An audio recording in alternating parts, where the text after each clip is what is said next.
Hello, everyone. Welcome to EdTech Mixed Plate. This is episode 31. We're back for the new year. It's 2015. And right now, it's currently just me. Hopefully, the rest of our EdTech Mixed Plate crew joins us pretty soon. We got a couple of EdTech related resources to share with you tonight. But let me remind you folks out there of a couple things.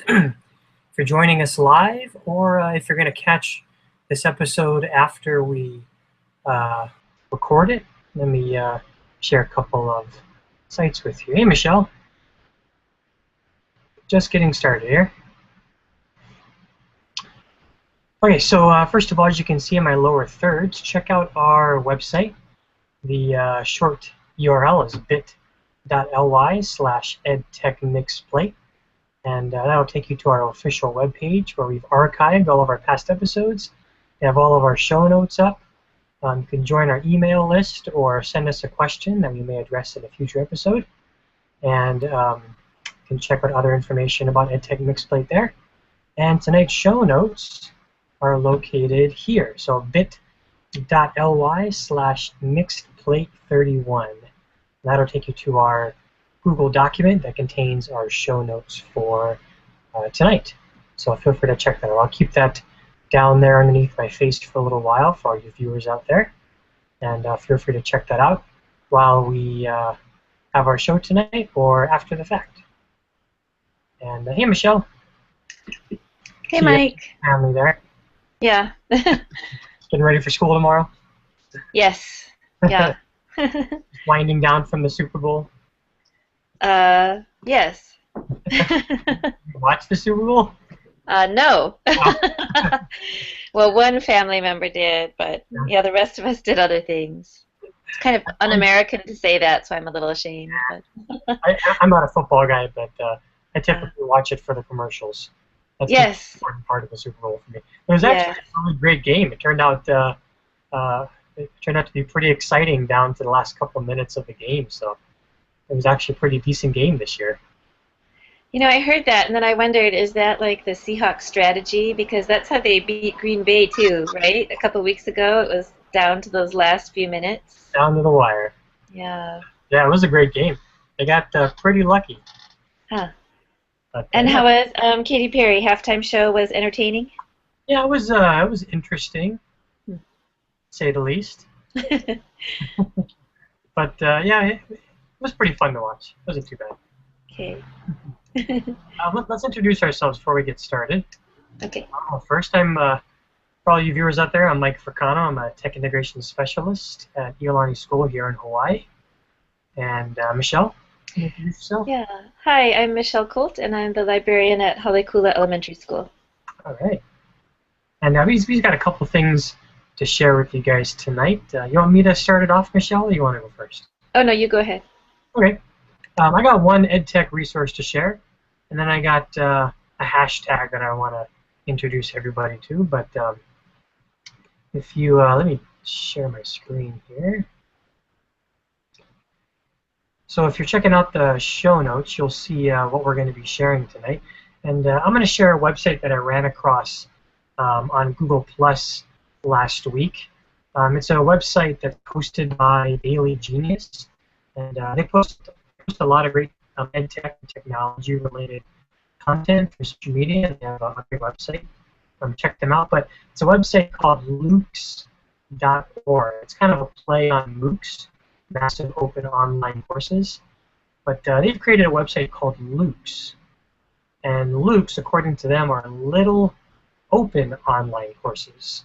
And essentially they're a one-page, step-by-step, recipe-style, self-paced course. They're pretty simple to follow. It shouldn't take you too long to get through it, and it's a great way to introduce yourself to a specific topic. So let me take you to that site here. Hey, Mike, is this sorry to interrupt, I'm just curious, is this run by one of the larger MOOCs, or is it run by, like Harvard or Stanford, or no, it's just a separate company or organization that started this? Yeah, this is run by Daily Genius. Oh, I'm But sorry. Okay, I thought they just recommended this to you, but okay, this is they're they've the actually ones who. created it. Yeah, Yeah, 'cause and would you say that the age range is just based basically on your interest or your ability to follow the one-page recipe? I mean, could this appeal to even 10-year-olds and up, or? yeah, you could. I mean, it's pretty new. I think there's not a lot of content on it just yet. I'm going to show you a Okay. couple examples here, but I think it does definitely has the possibility to reach a younger crowd. I think the content on it right now is geared more for adults, um, but there is a way for it to reach a younger crowd. But yeah, it's this website. It's copyrighted by Daily Genius, so they own it. They produce it, and it's a little open online course. They're Luke's, and you can create a profile. You can create an account to save your work, and you can browse by topics here. So they have a handful of topics to get started.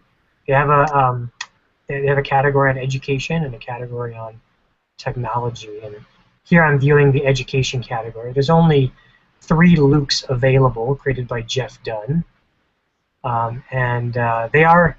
You can there are user review ratings. So you can see the stars, and there's also difficulty ratings, as you can see by the bars here. And there's one on a beginner's guide to EdTech integration, how to start integrating education technology, and also how to prepare to flip your classroom. So some great topics to get started. So if I jump into one, you'll get an idea of how a Luke works. So here, as I mentioned, it's a just one page, and it's kind of step by step. It takes you through um, some very simple directions, and it has a list of ingredients. That's why we kind of refer to it as a recipe style. And what I really like about this is you can check off these ingredients and these directions as you work your way through them. So that's a really useful way to keep track of your progress. And I think because if you have an account, it'll save your work. So if you don't finish it in one sitting, you can always go back to it later. So it's a one-page recipe style, step-by-step, very self-paced, and it's a very simple online course that you can follow. And here you can see there's a way to review, and you can give it stars, and you can share it or go full screen. And there's a difficulty rating here. So there's a handful of education-related topics. But to kind of get to your question, Michelle, about whether it'd be good for younger students, I don't think there's any content out there right now. But the other thing I like about these Lukes is that you can add your own course. You can create your own course here and add it to the library of courses. So I would think you could create a course geared towards a younger audience, specifically your students, and then have them join the site and participate in the Luke. Yeah, I'm thinking this is a really great way to differentiate learning, but I'm also thinking this would be a great way to deliver PD to your teachers, because if you could create your own little open online course, then teachers could go through it. I find many of our teachers like written instructions, but I think our students like video. So my question to you, Mike, is can you upload video tutorials here too? Yeah, right here. So there's in the option to add a course, there's a space for a course video. Ah, okay, okay. You have a video on YouTube, Vimeo, or any other supported low embed sites, then you want to use the field. You just paste in the URL, and I guess it'll embed the video into your Luke. So is this, do you have to be a certain age to create the courses or to create an account here? That's a good question. Let's see. Let's check their privacy policy. I'm thinking, I mean, I know I could create a template in Google Docs also, or use a Google site, but this would even be kind of neat how it just lays it out for you that students could create lessons for other students. Yeah, definitely. I'm trying to look for a privacy policy of some kind. but I honestly don't see one. Hmm. Wait, help. Uh, And I guess, oh, when when you create that course, can you make it private or only invite certain people to view it? it doesn't seem like that right now. Mm-hmm. I Okay. think I think by the way the ADA course is set up, you submit it, and then I'm assuming that somebody at the other end approves it. So I don't think it just gets added automatically. Oh, of course, right. There must be some sort of vetting procedure. Yeah, yeah, and Okay. I don't think you don't have to have a profile um, to participate. Oh, okay. I Hmm. think I'm logged out here. I could just go to a Luke and I can participate now. And now because I don't have a profile, it's not going to save my progress. Okay. But essentially, I mean, you could build these so that they could be done in one sitting rather than Mm-hmm. having to be done over time. So you could create little mini loops that could be used in one workshop, one hour long professional development at your school, Right, or right. have your kids access it without having to create an account. So, what do you think, Mike? Like, what's the I love this, by the way, but I'm just kind of trying to troubleshoot, and our teachers already know, well, some of them already know Google Sites. So, would you take the time to do it here? And I really like the format. It seems easy to input. On the other hand, we could make a Google Site template, and teachers could build their little open courses there too. You know Yeah, what I mean? that's true. Hmm. Yeah, you could definitely do that. Does That this would be one like a keep track standalone. of, it keeps track of everything you've taken though, probably? Yeah, yeah. If you create an account, it'll keep track of your progress and what you've done. I kind of couldn't see when you, sorry, when you did the drop-down menu. Besides education, what are some of the other There's learning areas? business and health, politics. There's a couple of social media related. Hmm. Here, like how to get more out of Twitter. Ooh, okay. If you're wanting to explore Twitter a little more, that may be a good Hmm. loop to Yeah, participate. definitely. Also, a technology, how to create a strong password. That would be good for students. Oh, right. Create a strong password. What about WordPress? And then the other ones are the same as from the Hmm. same from the education category as well. Yeah. Yeah, so this is Luke's.org. Really Yeah, I interesting think that's concept. great. Yeah, it is. I like how it's I love MOOCs, and those may take weeks or months to participate in, but it's simple, it's short. It could be you know a one time one off kind of a thing like for PD or Right. And I like how you said it's really self-pacing. You know, you can go through it at your own pace. That's neat. yeah.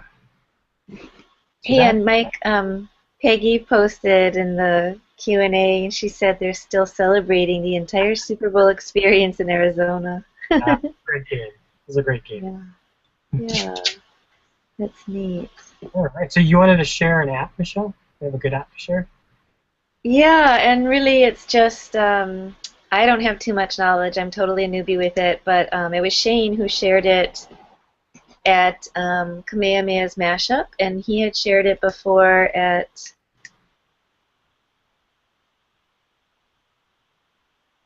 um,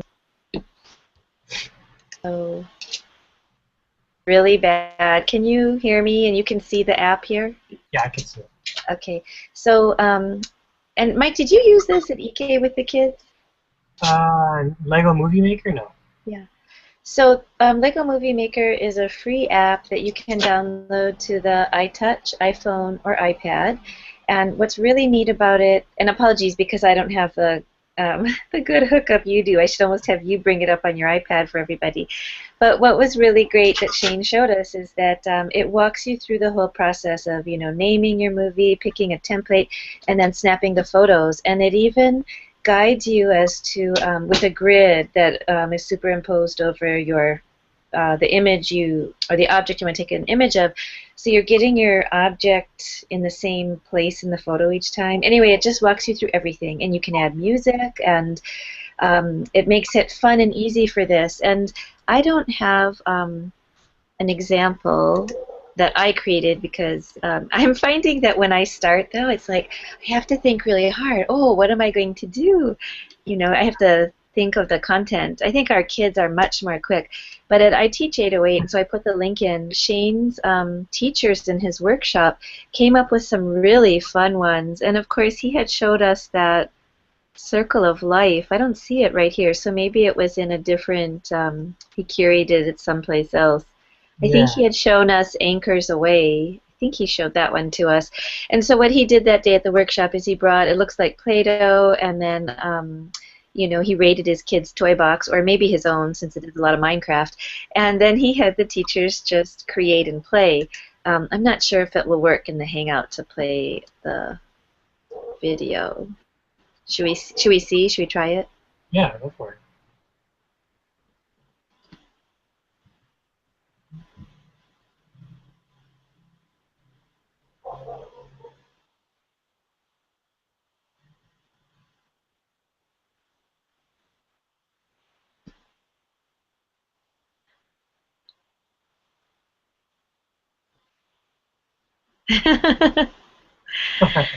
That's pretty Could cool. you hear the music or no? No, I couldn't. No, we couldn't hear the music. Could you It was okay, like so what she had done is, yeah, she had fun music in there, and Shane cautioned us to be sure we're using copyright-free music. Let's see. I wanted to point out something else that he showed. I've linked it. Oh, no, where is it now? I thought I linked it. One thing that Shane said that I loved, and so I did put this in our notes, is to look beyond the classroom. And so he showed us two stop-motion videos. One is Deadline Post-it stop motion. Have you seen that, Mike? I think probably everyone's seen that one, right? I think so, yeah. The Post-it one. Yeah, and then I love the Kina Granis, the In Your Arms. I think he posted this one too. So this was with 200, and this is her official music video for In Your Arms. But it's just really neat how she did it. Shane shared the other day that nothing is green screened. You can watch how they made it. And oh, sorry, my stuff is too slow today to play that one. But I thought it was so fun, and what I want to try doing is just giving the kids the devices and the opportunity to create, because I think it's so important that they have that opportunity. And Shane was saying that in the workshop, teachers were talking about using it to show math problem solving. In our workshop the other day, some preschool teachers were thinking it might even be fun just to remind people how to wash their hands, you know, just to do a fun little stop motion video like that. And my daughter actually started brainstorming some things she might do. So I think it's another just neat tool to have in your toolbox. Hey, Shane's in our document, so now he should really come on and talk about this. Since he's in the too. Yeah, okay. So I probably said it all wrong. Oh, partly his toys, partly his daughter's. But it was so fun. For work-related stuff. Sorry, wait, I gotta turn that off. All kinds of fun videos. 808 workshop session, yeah? Yes, yeah, I should put that in too. And I think he should do that session again at the Kamehameha Conference in June. Shane, are you listening? I think you should. And so I'm not sure what they're calling it, Mike, but the Kamehameha Conference proposals are coming up public this week. So if other teachers in Hawaii want to present, yeah, I would watch for that. Yeah, definitely. Yeah. And just kind of jump backwards a little bit, Shane asked a question about whether you could achieve the same idea with the Luke via Google Classroom. Mm-hmm. I guess you could. I mean, it wouldn't be in the same format as a Luke is on the Luke website. I guess maybe you could use a form to track your students' progress. I suppose you could.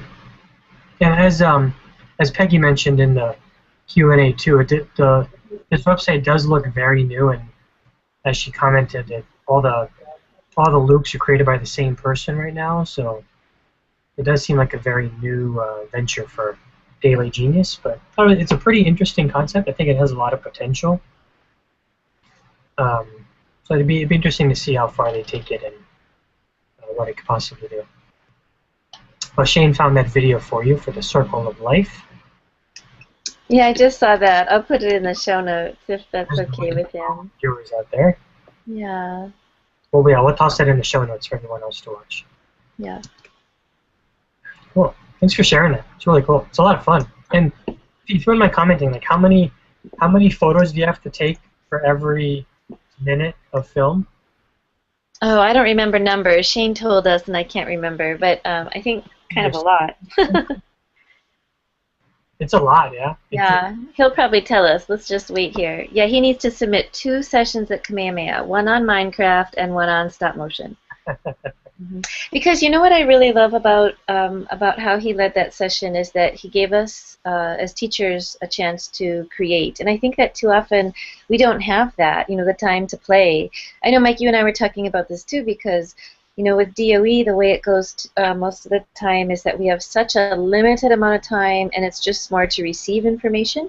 But I think that we need to have that opportunity to kind of get messy and sometimes stumble along the way, because it's good to be the student again, the learner. Yeah, definitely. Cool. Doing those stop motions makes you have a newfound respect for the movies they put out there. It's got to take forever. You got to have a lot of patience and be very precise. Yeah. Cool stuff. So he posted. He said, "Do you think he means 5 pictures for each second? Is that what you mean, Shane?" 5. I think he means 5 pictures for each second. 5 pictures for each second. 5 pictures each second, 60 seconds in a minute. 5 times 60 is 300 pictures a minute. That's a lot. Okay, so got one more thing to share here. Let me share my screen again. It's a little early in the season, but I figured I'd share it now anyways to give people a head start. So if you're in the show notes, you can just go down to our Edgy Rockstars section. I just wanted to share out about the ISTE 2015 hashtag. If you haven't searched that hashtag yet, it is active. It's being used. People are having conversations and planning and sharing and tweeting information already about the conference. I've included a tag board link to the show notes there, so you can see what's being tweeted with the hashtag. The official hashtag is ISTE 2015, although I see a lot of people using ISTE 15 as well, so you don't want to follow that hashtag, but it's not the official hashtag. So just be careful with that. And the other reason I share this is because back in December, ISTE shared an article here about 4 ways to fund your trip to ISTE. So I know there's plenty of people out there that struggle with trying to afford or find ways to pay for their trip to this big conference every year. And so ISTE has a couple suggestions for those of you out there who are having trouble with that. There's 4 ideas here. There's grants you can apply for. There's a PBS Learning Media Digital Innovator contest where you can apply to be a digital innovator, and then I think you win an all expenses paid trip to ISTE on behalf of PBS. And there's a free trip for those of you who join Project Reimagine Ed. And then ISTE has its own social media contest, which has been going on since November and runs through March 31st. So you take a photo of yourself, you take a selfie with a sign that includes your top reasons for wanting to attend ISTE. Make sure you hashtag it with the official ISTE hashtag, make it public, and you'll automatically be entered for this contest, which I think gets you 1 free registration and 4 nights of lodging. Really great contest. I think I participated in this contest 2 years ago when I attended, and I won free lodging, which was a huge blessing. Now I didn't have to pay for lodging. I just had to volunteer for ISTE, which was well worth um, the prize. Yeah, So definitely. Because remember, that's when you met actually the guy who created the ISTE app. Remember yes, that? yeah. So through volunteering, I met the guy who created the app for the ISTE conference, and we got to talking a lot about how that's done and what goes through that process. So that was a lot of fun. And actually, Volunteering is a great way to connect. that's where we hatched all these ideas, like EdTech mixed plate and all these Yeah, things.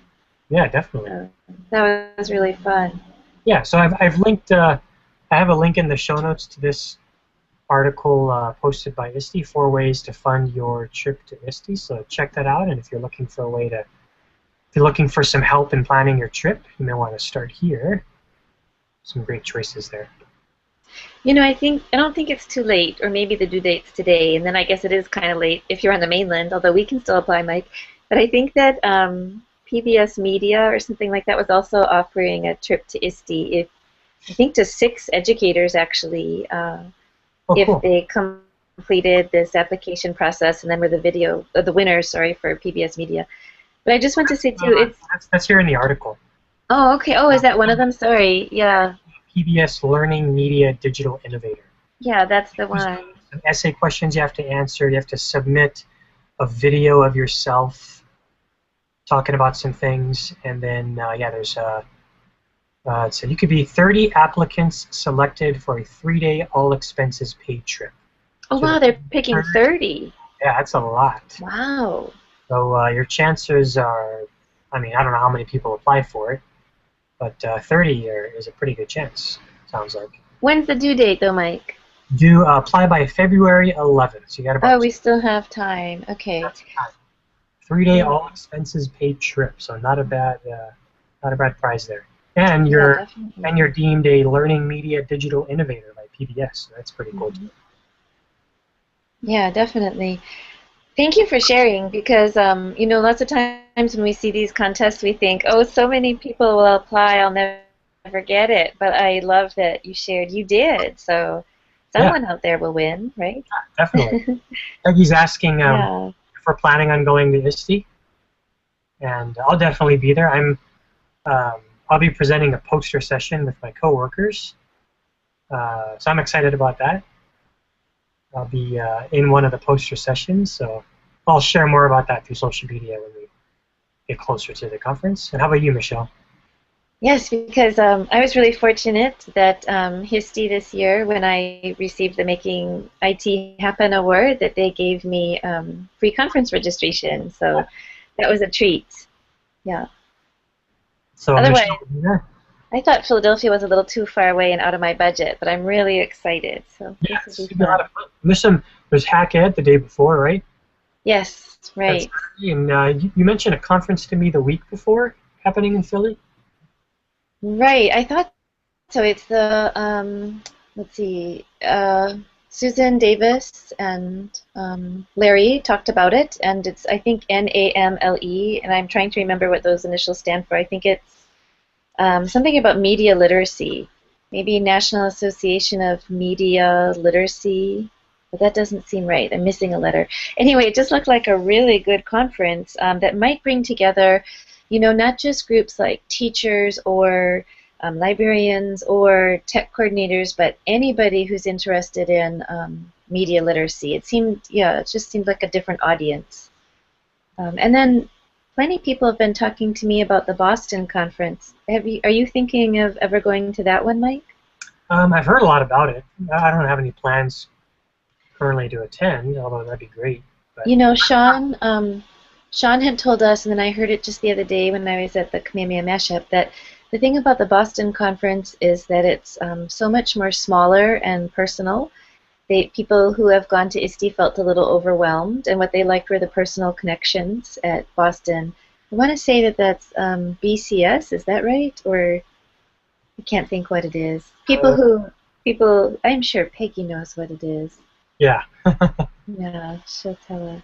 Yeah, she'll mention. And then I mentioned to you about another conference I learned about happening in Philly, and I just found it via the tag board that I shared. Oh yeah, what is that one? It's the Tomorrow's Classrooms Today, Ooh. happening on June 26th in Philly.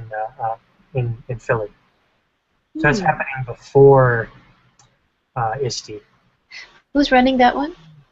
Let's see, it's happening at the Roman Catholic High School in Philadelphia. And it's a few blocks from the convention center. And its hashtag is TCT15. It's the inaugural. So I wonder if this is the first. Does that mean it's the first one? Yes. Yeah. Wow. The first Tomorrow's Classrooms Today. And looks like it's put on by Evolving Educators, an organization formed by educators for educators. Founding members are Brad Curry, Bill Krakauer, and Scott Rocco. Those are familiar names. I think I follow them all on Twitter. Do you also, Mike? I don't know. They do sound familiar, though. Yeah. They have quite a few credentials, so yeah. So that might be another one. It's called Tomorrow's Classroom Today. Wow, that sounds good. Yeah. And then, like Shane says, he's maybe not able to go to ISTE this year. He's crossing his fingers to present next year. Definitely, I hope that he does. But remember last year you had actually a pretty good unconference or non-conference experience doing not at ISTE. Yeah. Join the hashtag not at ISTE. And it's a very active hashtag around the conference time. So that was a lot of fun. And before I attended ISTE, I used to follow the ISTE hashtag on Twitter, and that's actually how I think learned so many things about, even that led us into our blended learning program and other initiatives we tried at our school. So I think that even if you can't get to the conference itself, to follow like you're doing, Mike, having the tag board up and just seeing what other people are tweeting out, you'll still get a lot of ideas. Yeah, Oh, I love tag board because it doesn't just pull in hashtags from Twitter. I think if I've done tag board before, it's like it compiles hashtags from all of the most popular social networks into one board. So it's really because I hashtag ISTE on Google Plus, Facebook, and Twitter. So I think it's much more beneficial to follow that hashtag across all the social networks and not just on Twitter, although it's very active on Twitter though. Yes. So Tagboard is pulling Google Plus also? Yep. Oh, great. Okay. Hey, Peggy she said that that conference I didn't have the initials for is the BLC conference in July, and it was created by Al in November, and she provided the link. We should put that I'll put it in the show notes. Yeah, that'd be great. Thank you, Peggy. It's the one that Sean talks a lot about. He's been on our show before. Right, yes. He talks very highly of that conference, as well as some other people we know. Yeah. Great. I'm sure Peggy will be at ISTE, so maybe we can finally meet her in person. Oh, we have to do that. Yes. There you That's go. right. A little EdTech Mixed Plate meetup. That would be so fun. Yeah. All right, I think that's all we got for you guys tonight. Just a couple reminders.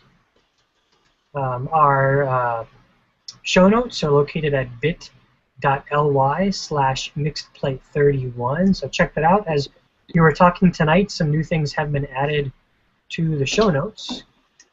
And we do show notes open for comments and suggestions. So if you're in the Google document, feel free to add a comment if you want to add in your own resource, or you can use the suggestions feature and type one of your own resources into the tables. We'd be happy to have you add any of your information or resources to our document. We're always accepting of that, so take advantage of that. We appreciate it. You see Shane's already added some of his information in there, and we're going to put in Peggy's BLC information as well. So hey, Mike, before we sign off, do you still have a minute? Yeah, go ahead. Yeah.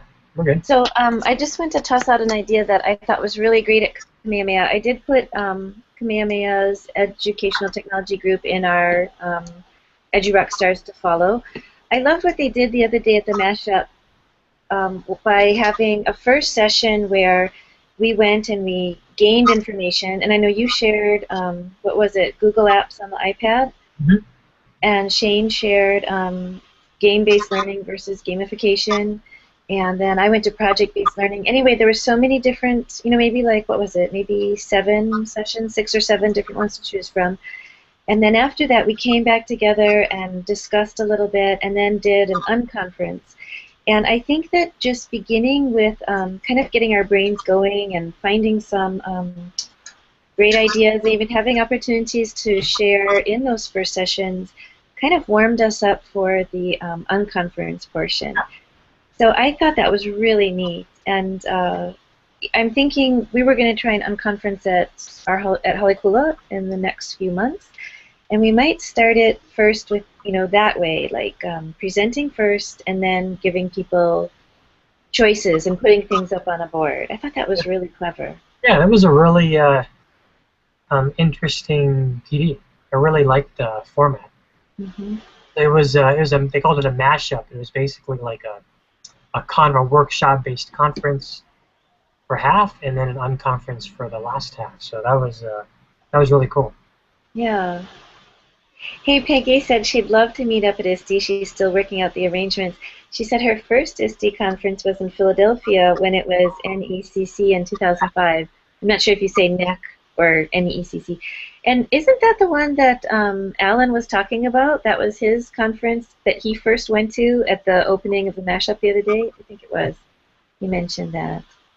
Oh, yeah, hopefully you can go, Peggy, and we'll get to see you. Yes. Finally. That'd be awesome. That'd be great. Cool.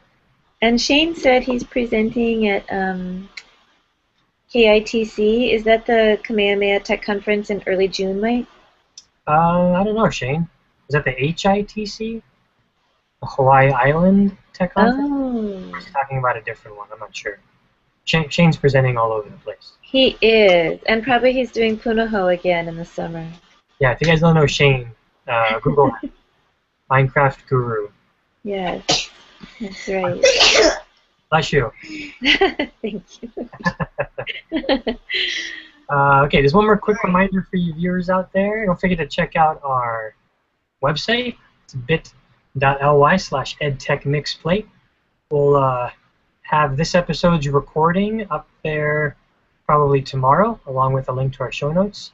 And we have the past 30 episodes archived as well. So feel free to check that out. We have a calendar up there of future episodes and a Google form for our viewers out there if you want to join the mailing list or send an EdTech-related question our way that we can address for you in a future episode. We'd appreciate that. We always love hearing from our listeners as well. But I think that does it for tonight. We're going to end a little short because it's just the two of us. And we'll be back soon with more EdTech Mixplate. Oh, wait, Mike, really quick. Sorry. Peggy just said in the show notes that Jeff Bradbury is working on trying to organize a Makerspace Day on the Friday before ISTE. And then he'll do an ISTE Live, not at ISTE interviews again, like he did last year. So that is really exciting. I know they're going to have a makerspace kind of a playground. Playground, right. Because Larry is coordinating that, right? Yeah, Larry Kahn, who's the new tech director at my school. He's worked with ISTE for a while, and they're working on an actual makerspace playground, I believe. So that should be a lot of fun. Yeah, that is exciting. Makerspace Day. Wow. Yeah, lots of opportunities at ISTE. Yes. Cool. Thanks for sharing that, Peggy. I'm going to tag that one so we know it. Makerspace Day on Friday. Before ISTE, I'm not going to be there. Peggy, talk to Jeff and ask him to move it to Sunday morning. That's what I'm flying in. Or maybe I could just follow the hashtag not at Jeff Bradbury's Makerspace Day. All right, guys, we're going to stop the broadcast. We appreciate you joining us, and we'll see you next time on EdTech Mixed Plate. Have a good night.